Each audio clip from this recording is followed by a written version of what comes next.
السلام عليكم ورحمة الله وبركاته. إنا لله وإنا إليه راجعون. ولا ليال وحن ربا وحيرنا كيرادو ويلكا اللي يرادو علي بنات أستراليان كيه جيريودي تدبلنا السوشيال ميديا أي كبرتين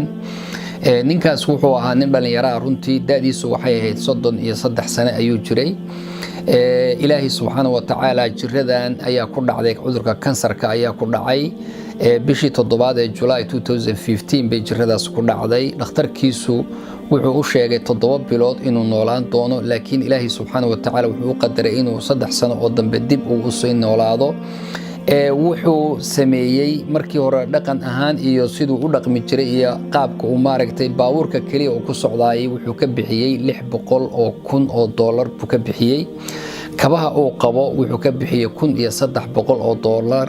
xitaa dacas uu lahaa wuxuu ka bixiyay $700 katiinad yar oo gacanta lagu xidho wuxuu ka bixiyay $60,000 wuxuu leeyahay ma aanan islahayn yani sida degdeg ah buu ku geeriyoonaya laakiin ilaahay cudurka jirada markuu ku keenay wuxuu noqday inuu toobad keeno oo ilaahay subhanahu wa ta'ala uu toobad keen dhameystiran uu la yimaado wuxuu sameeyay inuu xoolihiisii uga faa'iideeyo dadka muslimiinta iyo masaakiinta iyo caruurta gaar ahaan Afrika ku nool ayuu xoolihiisii ugu tabarucay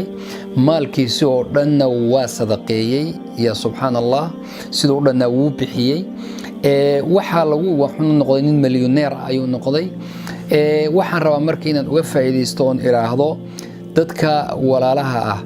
waxa ugu fiican waxa weeye almaalu saalih lirajul saalih sida rasuulku sallallahu alayhi wasallam maal wanaagsan oo qof wanaagsan ilaahay siiyay baa ugu fiican hadaba walaalahayo waxaan rabaa inaan iraahdo xooluhu adduunyadu yeena kugu kadin qofoona la tagurranaka dunya wa zinatuha adduunyada iyo dhaldhalaalkeedu yuuna kugu maartay kadinin adduunka hadaad noolaato qof walbo oo xoolaha adduunka ugu badan aad sameeyso oo milyaneer aad noqoto waxaad ka qaadaysaa waa kafan iyo xanuudka la marinayo daawada la mariyo iyo waxyaabaha lagu carfiyo markaad dhimanayso kafankaas adduunka aad kala tagaysaa ya nafsu tuubi wa'mali hasanan waxa rabaa qof walbo Allah subhanahu wa ta'ala u toobadkeen wax fiican samee la'alla ilaahi subhanahu wa ta'ala inuu ku jaazeeyo oo ku abaal mariyo ramadaan buu cali banaad u dhintay albaabada jannadu ay furan yihiin albaabada naartu ay xiran yihiin shayaatiinta la katiinadeeyay utaqa min an-nar ilaahi habeen walba oo dadkiisa badan ka xoreynaya naarta uu ka xoreynayo Allah ayaan isagana u weydiinayna toobad fiican buu lahaay inuu ilaahi subhanahu wa ta'ala naarta isaga inagaba ka xoreeyo